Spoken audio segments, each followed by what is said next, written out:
This video is made possible entirely through the continuing support of the wonderful Jason Halverson and dozens of people just like you on Patreon. Check out the links below in the description and see how you can get involved because, man, I would love to have your help. Thanks. Hi there guys, welcome back to the shop. I'm Chris Boden and it's time for episode 36 with Project ARchi, where we're going to do the J2 encoder connection for data. So this is the AB wires on the J2 encoder. So the lead that we have, assuming your lead, if you've followed my instructions to the letter and you've watched all the videos, I just assumed that you have because you're brilliant. And of course you're following all the directions. Your J2 encoder lead is going to be like this long, which is way more than we need. So what I'm going to do is just even it out to the other thing, because why not? And that gives us, you know, we got a good solid fist. I'm going to add a little bit extra just in case, because we've had some issues here and there, haven't we? I'm just going to cut that right off. Now the first thing I'm going to do after I cut that off and get it to length is I'm going to relabel it, because we just cut the label off of the thing too. We don't even need that anymore. So I got a new J2 encoder label. And we're going to come back, and I think in the future, I could be wrong, but I think we're going to end up grounding the shielding on this. So I'm going to come back a fair distance, because why not? And strip that there, and then fight all this off, which is kind of a pain. If you have to pull a big sleeve off a wire like that, grab it like I just did. I should have shown that better. But grab this, pinch up at this end, like there, pinch way up at this end and pull down. Don't grab out here and pull. Worst case scenario, you're gonna have to slit it, which is a pain in the butt, but you'll get good at it with practice. I believe in you. Now we're gonna take all this shielding and we're gonna keep this. Normally, like for some, like the other ends, we just cut it off. But we're gonna save this shielding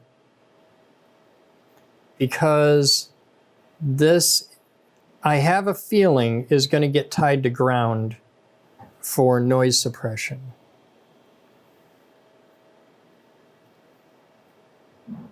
So what we're going to do with this is stretch them all out and make sure we pull out any loose little hairs.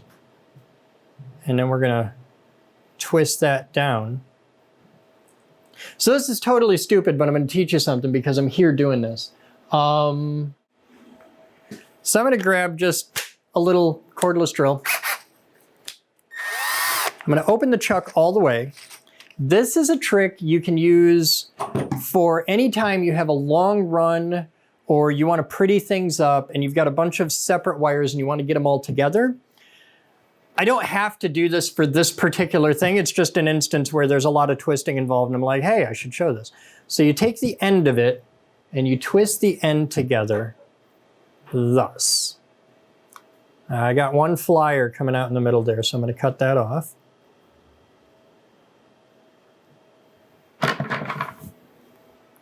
So take your cordless drill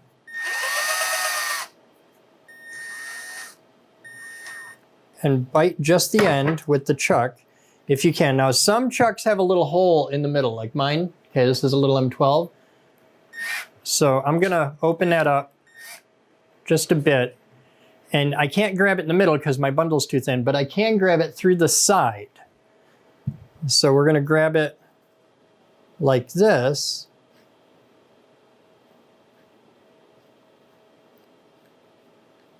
And that'll clamp right down on it. Okay, switch back into forward gear, and now you can take that bundle away. You want to give it a little tension, pull on it.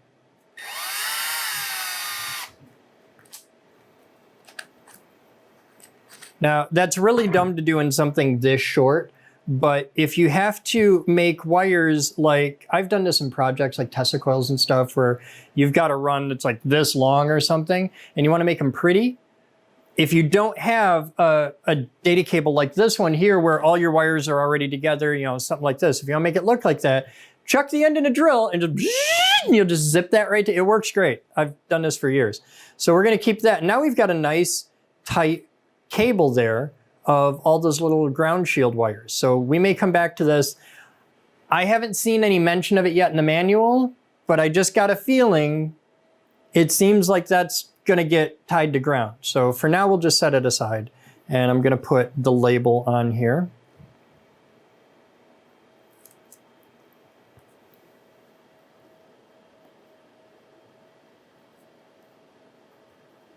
There's our J2 encoder label.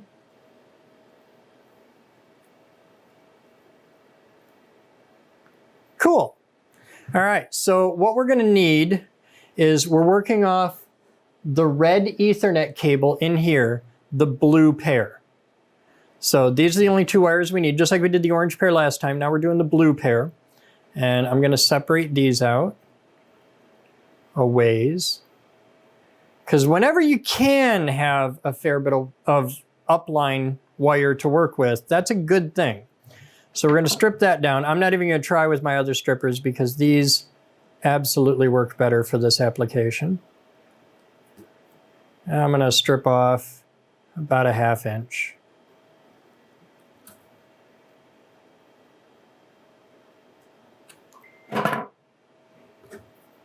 Really, I am. Even on the tiniest hole on these strippers. Oh my God, you're making me crazy. I'm just going to cut that off and try again.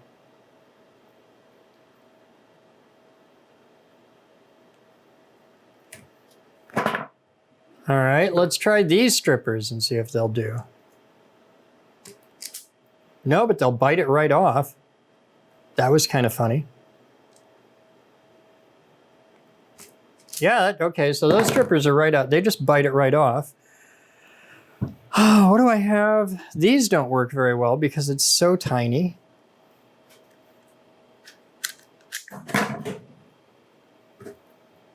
So I'm just going straight to the thumbnail. There we go. So we've got our 2 Ethernet cables. I'm glad I decided to work those long because look at that. I lost 3 inches of wire doing that. But we learned, don't use these strippers on Ethernet cable. Ethernet cable isn't really designed to be stripped because all the terminals that work with Ethernet cable are insulation displacement connectors. They're little blades that come in and push on the sides. They actually deform it in some way. I'm going to put my long fingers in here just to keep that stuff down and out of the way. So on here, you're going to need white and yellow.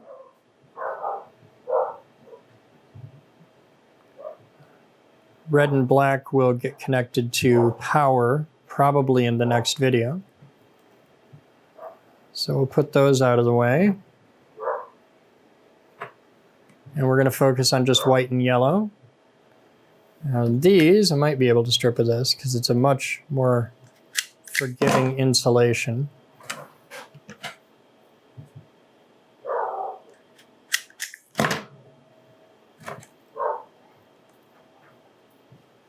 So we're going to twist those down.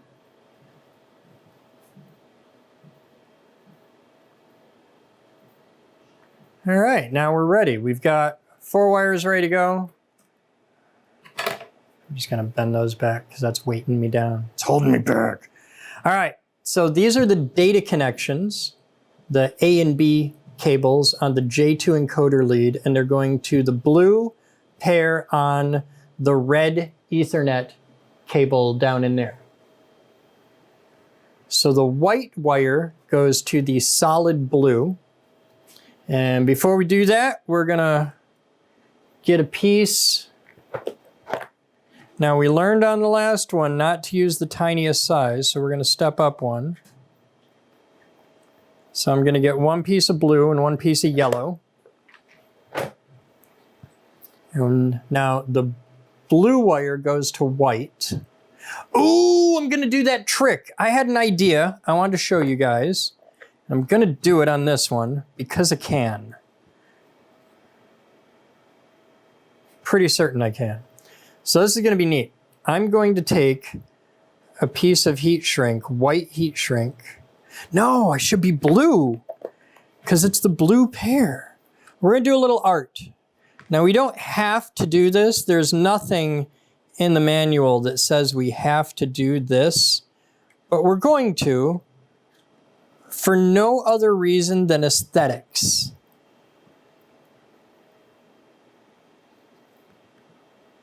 I've got yellow, white, and blue.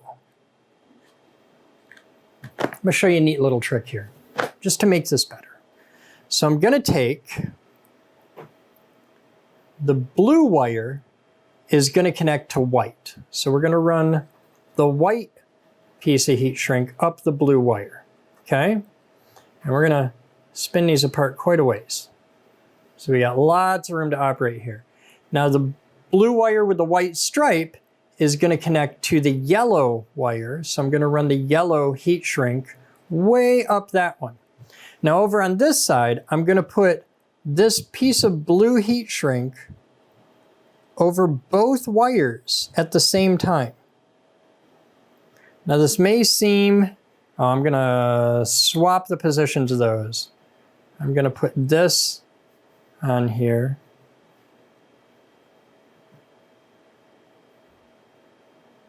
And I'm going to put this on here because my tails are shorter on this side. And I'm going to run this blue piece up both wires.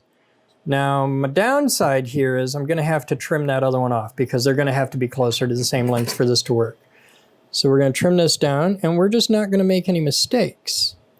Right? Right? Right? Give me that back. Okay. So we're going to strip that. And if this works, it's going to be really cool. If it doesn't work, I'm going to look like an idiot, but it's not my first time. I'll take the chance for you guys.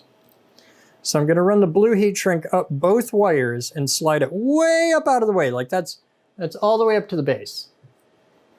So now I know that my solid blue wire connects to my white. So we're going to do that termination.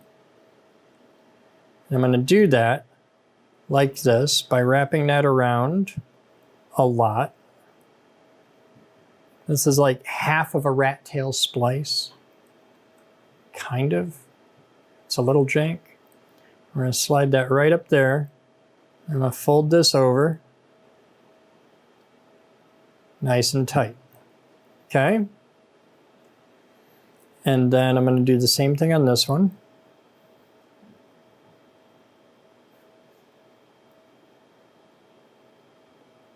So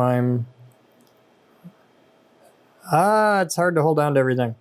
So I'm going to bring that up, fold that over, wrap it right around the wire. It doesn't matter really where I land on the wire. That's got to be really hard for you to see. Oh, you can kind of see what I'm doing. All right. We're just going to wrap that around there until we use up all the wire. Just keep going around. And then we're going to bunch it together, kind of, and then fold this over. And that gives us our mechanical connection, because it's not enough to have an electrical connection. You have to have a good mechanical connection. You don't want just solder holding things. You can do it that way, it's just bad form. You want to have the wires being able to hold themselves on their own. So now I put a little flux on there, put a little flux on here.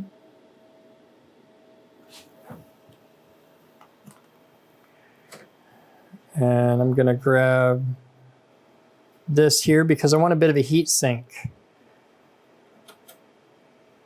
I'm not worried about that way, but I don't want any heat going up there. And if I put the big tweezers on it like that, it gives me a bit of a heat sink.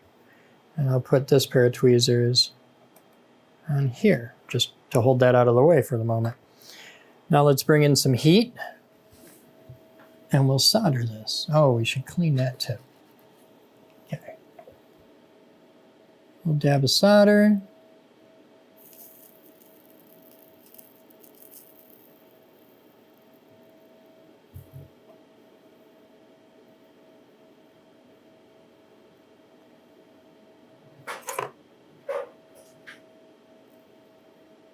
I have the helping hands right next to me. Totally could have used them, and yet I didn't. So, that joint's good. Yeah, that's not too hot. Now we'll grab this joint over here. play the same game again.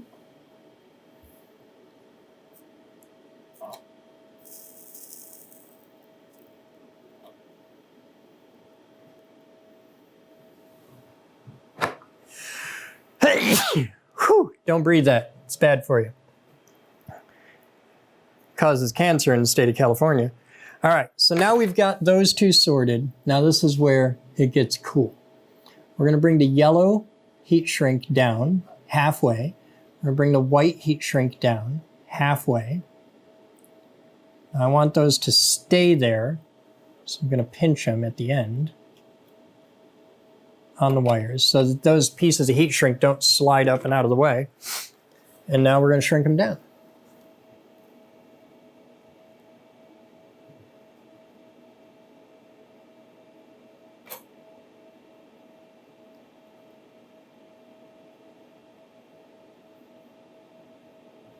Now we're up at the bigger size heat shrink, and this doesn't go as tight as I'd like it to, but it's certainly perfectly tight enough for this application. Okay. And now that we've done that, I'm going to take that piece of blue heat shrink. I'm going to give those a minute to cool off because they're super hot. I need a cold air gun. I got a hot air gun. I need a cold air gun.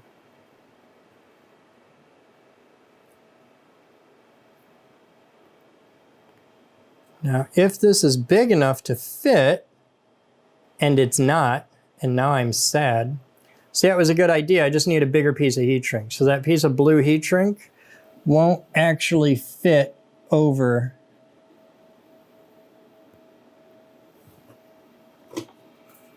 Is that because that isn't shrunk enough?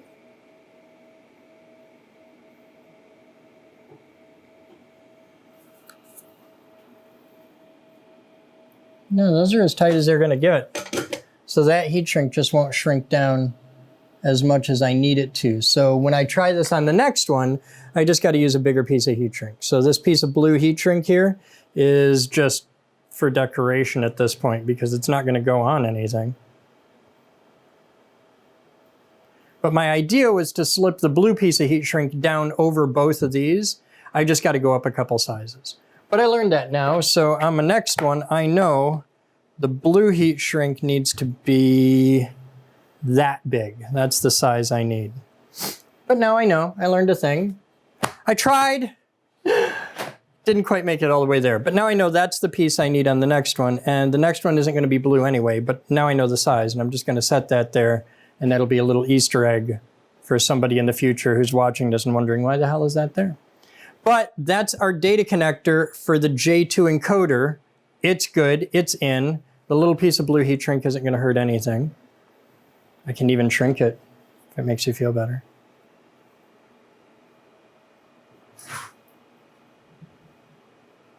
There, that's a very secure joint now. We're getting there. You guys have fun. Thank you for hanging out with me on this one. Check out the links below in the description. There is a giant Discord and you're invited, and there's tons of people hanging out in there, and you could be watching this live and making fun of me like all they are about to do about 20 seconds from now. You guys have fun. I'm Chris Boden, and as always, I'll see you next time.